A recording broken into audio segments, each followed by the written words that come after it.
Hello, who immortal TodaY family, and we come back to our channel in the last 24 hours. We have received the somber news of the passing of extraordinary talents, and today's episode is dedicated to honoring the memory. Before we start, we kindly ask for your support. If this video or the legacies of these remarkable individuals have touched your life, please consider giving this video a thumbs up as a sign of respect and remembrance. Thank you. Greta Garbo, the enigmatic star of the silver screen. Greta Garbo, born Greta Lovisa Gustafsson on September 18, 1905, in Stockholm, Sweden, remains one of the most iconic and enigmatic figures in cinematic history. Celebrated for her ethereal beauty, intense screen presence, and a mystique that transcended her roles, Garbo's career was relatively short, yet monumentally influential. Her performances in both silent films and early talkies shaped the very definition of screen acting and helped define Hollywood's golden age. Though she never sang in her films nor composed music herself, the soundtracks accompanying her work played a pivotal role in enhancing the depth and emotion of her performances. Early life and entry into film. Greta grew up in a modest working-class district of Stockholm. Her father, Carl Alfred Gustafsson, was a laborer, and her mother, Anna Lovisa, worked at a jam factory. The family faced financial hardship, especially after her father's death when she was 14. Forced to drop out of school, Greta began working as a soap lather girl in a barber's shop, and later as a clerk at a department store. It was here that her beauty caught the attention of a filmmaker looking for models for a commercial. This modest introduction to the entertainment world sparked her interest in acting. She won a scholarship to attend the Royal Dramatic Theatre School in Stockholm, where she trained in performance and eventually caught the attention of Moritz Stiller, a renowned Swedish director. Stiller became her mentor, giving her the stage name Garbo, and casting her in the 1924 film The Saga of Gösta Berling. The film was a major success and helped establish Garbo as a promising talent. Moved to Hollywood and silent film stardom. Stiller brought Garbo with him to Hollywood when he signed a contract with Metro-Goldwyn-Mayer, MGM. Her first American film, Torrent, 1926, introduced her to U.S. audiences. She immediately stood out, not only because of her unique European look, but because of her profound screen presence. Her performances were marked by restraint and introspection, qualities that differed greatly from the exaggerated styles popular in the silent era. Films such as Flesh and the Devil, 1926, and Love, 1927, paired her with John Gilbert, and their on-screen chemistry, as well as a rumored off-screen romance, fueled her rise to stardom. The musical scores that accompanied these silent films were often played live by theater orchestras, heightening the emotional resonance of Garbo's nuanced expressions. Her ability to communicate complex emotions without speaking became one of her trademarks, and audiences were captivated. Transition to sound and the famous first words. With the advent of sound in cinema, many silent stars saw their careers crumble.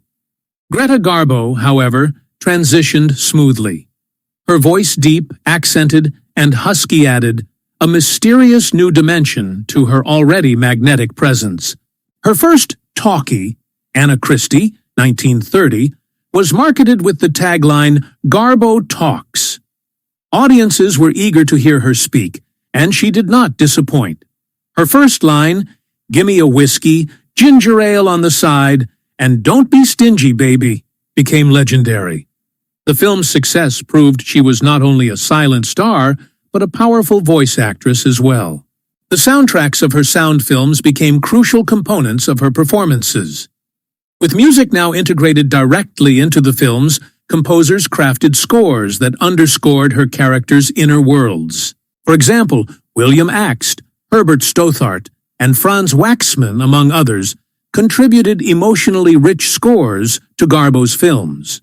The haunting romantic themes in Camille and the regal, melancholic motifs in Queen Christina illustrate how music functioned as an emotional extension of Garbo's characters. Even decades later, the soundtracks of her films are studied for how they deepen audience immersion. Modern directors and composers have referenced Garbo's films as inspirations. Her scenes have appeared in retrospectives, music videos, and documentaries. In many cases, her silent film clips have been rescored with contemporary music, introducing her artistry to new generations. Life after Hollywood, the reclusive icon. Following her retirement, Garbo moved to New York City and lived a life marked by intense privacy. She never returned to the screen despite offers and speculation. She traveled widely, read voraciously, and maintained friendships with a select circle, including artists, writers, and intellectuals. The public's fascination with her only grew in her absence. Her refusal to give interviews or appear in public added to the mythology surrounding her. She became a symbol of mystery, an icon of the cinematic era, who withdrew from the spotlight while still at the height of her power. Greta Garbo passed away on April 15, 1990, at the age of 84. Her legacy, however, continues to shine. She remains a timeless figure, her films still screened, her face still admired, her performances still studied. The music that accompanied her work continues to echo in the minds of cinephiles and composers alike. Legacy and influence. Greta Garbo redefined what it meant to be a screen actress.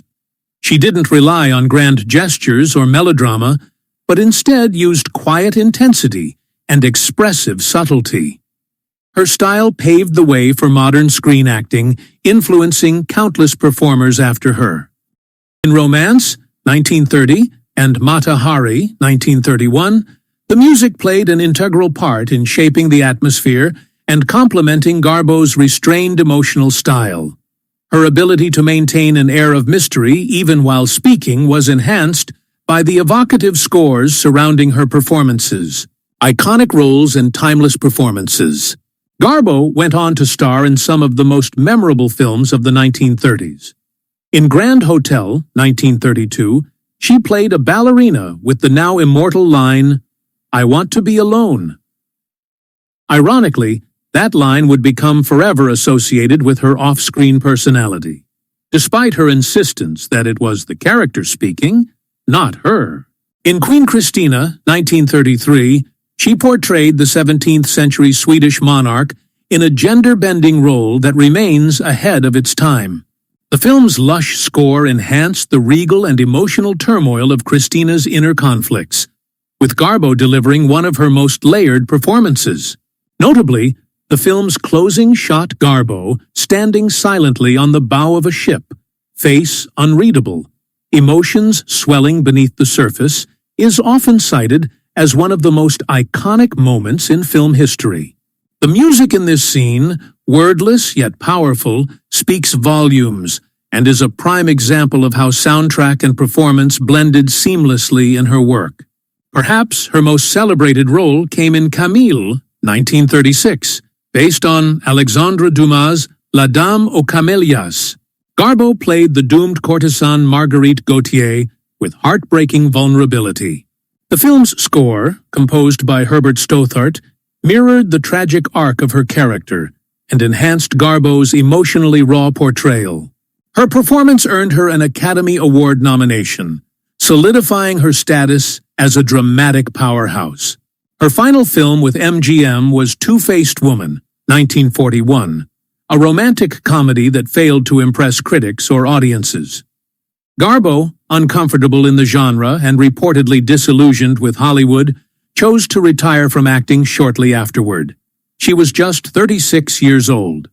Musically, while she wasn't a singer or composer, the soundtracks of her films became inseparable from her legend. In many ways, they helped establish how music and performance could intertwine to tell a deeper story, something filmmakers still strive for today. Garbo was nominated for 3 Academy Awards during her career and received an honorary Oscar in 1955 for her unforgettable screen performances. The American Film Institute ranked her as the 5th greatest female star of classic Hollywood cinema. Her mysterious aura, combined with her immense talent, ensured that Greta Garbo would be remembered not just as an actress, but as an eternal cinematic muse, a woman whose silence was golden, whose voice was magnetic, and whose soul was echoed in every chord of the soundtracks that accompanied her. Early life and career beginnings. Born on February 10, 1926, in Sutton Coldfield, Warwickshire, England, Hazel Court was the daughter of G.W. Court, a cricketer who played for Durham County Cricket Club. She attended Boldmere School and Highclere College before studying drama at the Birmingham Repertory Theatre and the Alexandra Theatre. At 16, she met film director Anthony Asquith in London, leading to a brief part in Champagne Charlie, 1944. Court won a British Critics Award for her role as a crippled girl in Carnival, 1946. She also appeared in Holiday Camp, 1947, and Bond Street, 1948. Her first role in a fantasy film was in Ghost Ship, 1952. Devil Girl from Mars, 1954, was a low-budget film produced by the Danziger brothers. The Curse of Frankenstein, 1957. In 1957, Court had what was to become a career-defining role in the first-color Hammer horror film, The Curse of Frankenstein. Directed by Terence Fisher, the film starred Peter Cushing as Victor Frankenstein and Christopher Lee as the Creature. Court played Elizabeth, Victor's fiancée, who becomes a tragic victim of his experiments. The film was a tremendous financial success and reportedly grossed more than 70 times its production cost during its original theatrical run. Later, career and personal life. In the 1957-58 television season, she co-starred in a CBS sitcom filmed in Britain, Dick and the Duchess, as Jane Sterrett, a patrician British woman married to an insurance claims investigator, Patrick O'Neill. Court appeared in an episode of The Buccaneers in 1957, titled Gentleman Jack and the Lady. Court traveled back and forth between North America and Britain, appearing in 4 episodes of Alfred Hitchcock Presents. She had parts in A Woman of Mystery, 1958, The Man Who Could Cheat Death, 1959, an entry in the British film series The Edgar Wallace Mysteries, USA, The Edgar Wallace Mystery Theater, The Man Who Was Nobody, 1960, and in Dr. Blood's Coffin, 1961, among others. By the early 1960s, Court was based in the USA.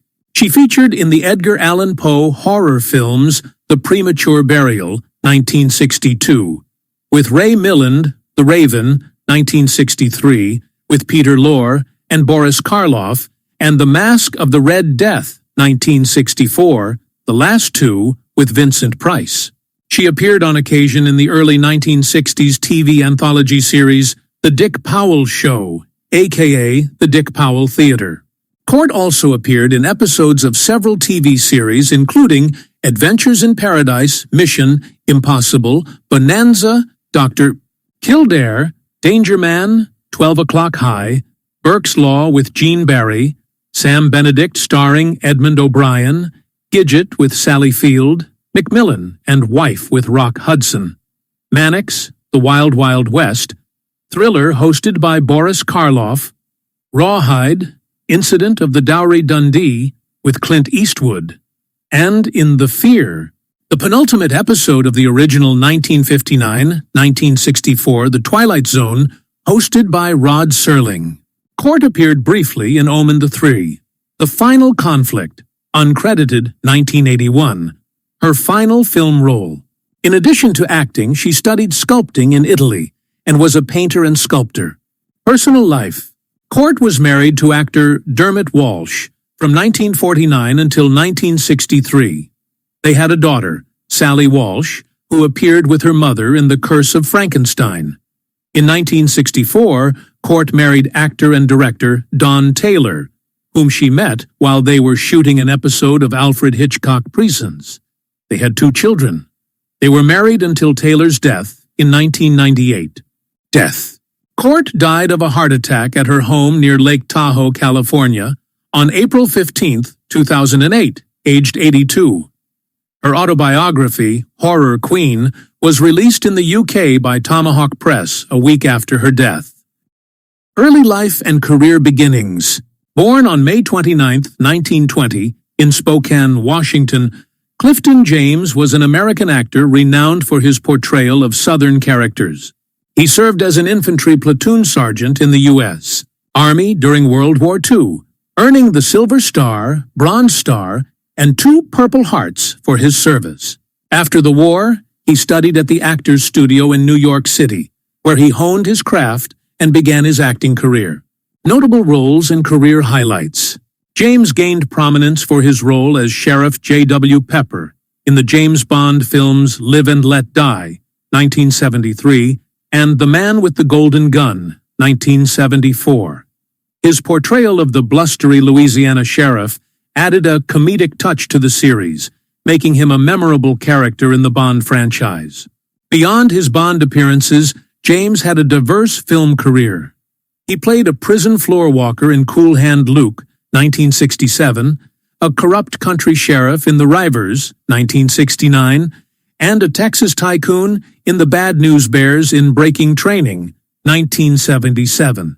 He also portrayed Charles Comiskey in 8 Men Out, 1988, a film about the 1919 Chicago White Sox scandal. Television appearances. In addition to his film work, James appeared in numerous television series, including Gunsmoke, Bonanza, The Virginian, and The Dukes of Hazzard. His television roles often mirrored the Southern characters he portrayed in films, showcasing his versatility as an actor. Personal life and legacy.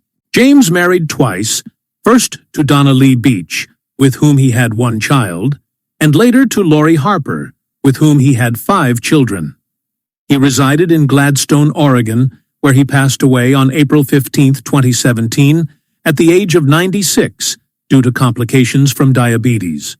Known for his distinctive Southern drawl and larger-than-life persona, Clifton James left an indelible mark on the entertainment industry. His performances continue to be celebrated by fans and critics alike. Jean-Paul Sartre. Writer, actor, and soundtrack contributor in The Proud and the Beautiful, 1953.